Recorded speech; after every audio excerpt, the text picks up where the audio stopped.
प्रयागराज त्रिवेणी संगम रे बर्तमान तो महाकुंभ चली। त्रिवेणी संगम माने गंगा जमुना और सरस्वती ये तीन नदीर मिश्रण स्थल। किंतु प्रकृत में गंगा और जमुना को आम देखिपुंट, सरस्वती नदी विलुप्त प्राय। पौराणिक कथा अनुसार दिने वेदव्यास गणेश को महाभारत विषय कहूथिले। से जगह गोटे नदी प्रवाहित होता जहाँ सरस्वती नदी कहुच्छे। से नदी एत क्षिप्र गति प्रवाहित होते गर्जन शुभा जाऊला, एत स्वेरिंग साउंड।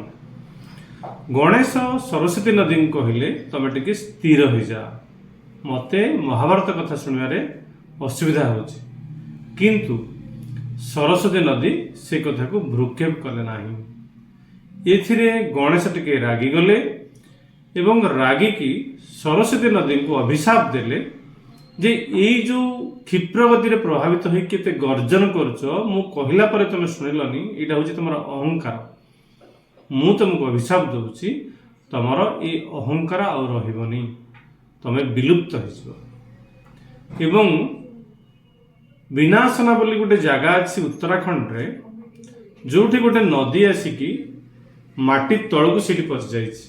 एवं साइंटिस्ट माने आजिकली देखिलेनी जे माटी तले तले गोटे नदी जाइछि एवं से आसिकी समुद्र रे मिसिछि। तेणु यह को सरस्वती नदी बोली कहा जाए। एवं सरस्वती नदी सेठी ही माटी तळକୁ पस जाइछन्ती।